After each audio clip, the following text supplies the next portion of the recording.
Y ahora, la Voz de la Esperanza presenta el tema titulado Pobres en Espíritu, en la palabra del doctor Frank González. Amigos oyentes, cuando el maestro de Nazaret comenzó a hablar, se hizo un silencio profundo. Su voz serena proyectaba desde la parte más elevada de aquel monte y llegaba con toda claridad a los oídos de la multitud que lo rodeaba. Los que estaban más próximos eran sus discípulos, luego muchos de los que ya habían aprendido a creer en él. Pero también se hallaban allí, infiltrados entre los demás, no pocos de los que eran ya o serían más tarde sus opositores. Se hallaban allí quienes desatarían contra él la persecución y que finalmente para él reclamarían la cruz. Es probable que la mayor parte de aquella multitud se compusiera de gente indecisa, es decir, de los que todavía no se habían ubicado, o lo ignoraban todo acerca de Jesús, o sabían muy poco acerca de él. Pero la curiosidad los había empujado hacia aquel lugar y querían saber de qué se trataba. Y aquella multitud, desde las primeras palabras del Maestro, guardó el más profundo silencio. Es que desde el mismo comienzo se insinuó la grandeza del mensaje que estaban a punto de oír. Y a la medida que el Maestro hablaba, escuchaban como en un estado de éxtasis, arrobados por la conjunción de la música de las palabras y la fuerza y la lógica de los argumentos. Cuán diferente era lo que decía el Nazareno de los trillados y retorcidos pensamientos humanos. Jesús comenzó su discurso con una serie de promesas que suelen llamarse las bienaventuranzas. Hoy no podremos considerar más que la primera, bien breve, y que dice: Bienaventurados los pobres en espíritu. San Mateo 5, verso 3. Lo probable es que estas palabras no resultaran fáciles de entender para sus oyentes, porque sugerían algo que estaba en completo desacuerdo con la filosofía de la época y con las enseñanzas de los rabinos y de los doctores de la ley. Jesús encarecía algo completamente opuesto al orgullo y a la naturaleza humana. Pero es que el Señor comenzaba a atacar los males del hombre en su misma base. Y con su primera bienaventuranza golpea de frente a una de las más desagradables y comunes tendencias del hombre, que es el orgullo. Y les sugiere, por el contrario, una actitud completamente opuesta. Les dice que serían bienaventurados los pobres en espíritu. De ellos sería el reino de los cielos. En realidad, ¿qué quería decir el Señor cuando usaba la expresión pobres en espíritu? ¿Estaba acaso ensalzando la cobardía como si fuera una virtud? ¿Esperaba que los creyentes fuesen pusilánimes, apocados, débiles de carácter? ¿Era eso lo que quería el Maestro cuando hablaba de los pobres en espíritu?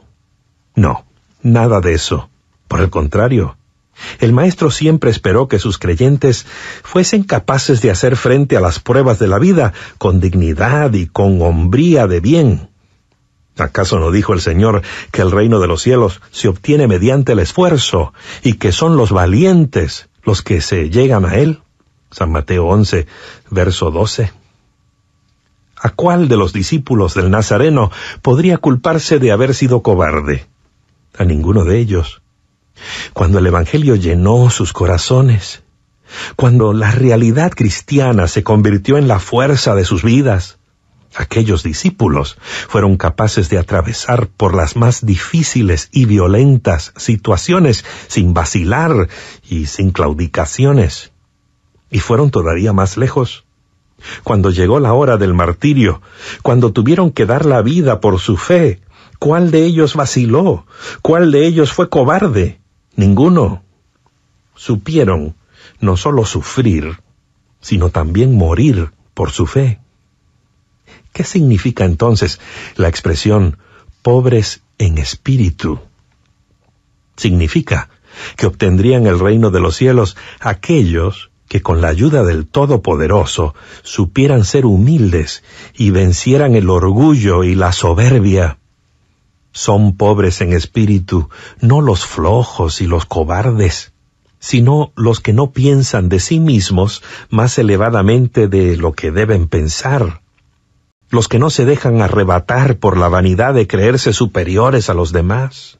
En otras palabras, lo que el Señor quería decir es que el creyente no debe ser orgulloso.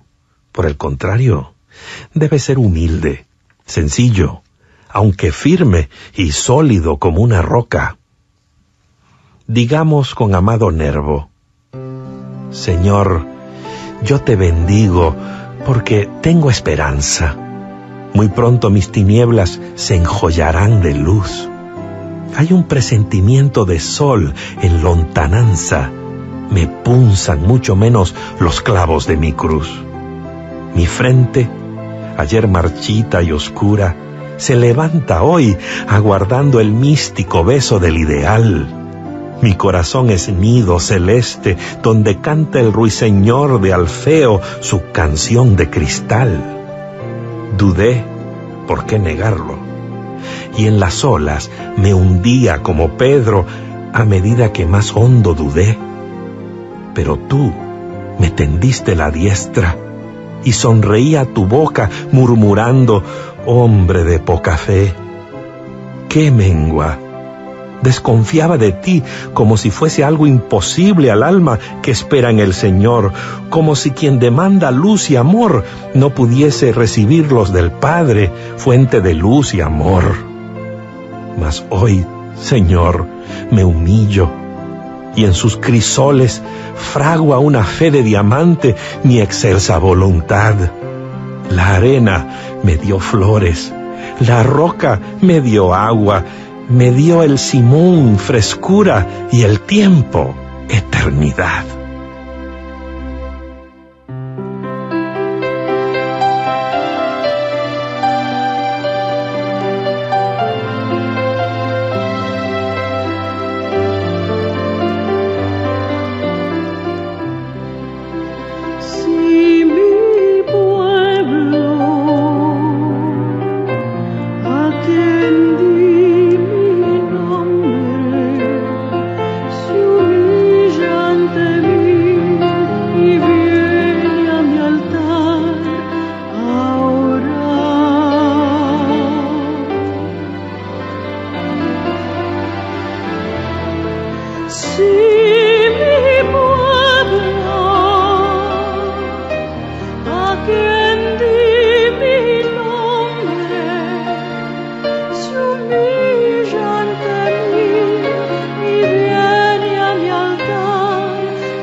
Escuchar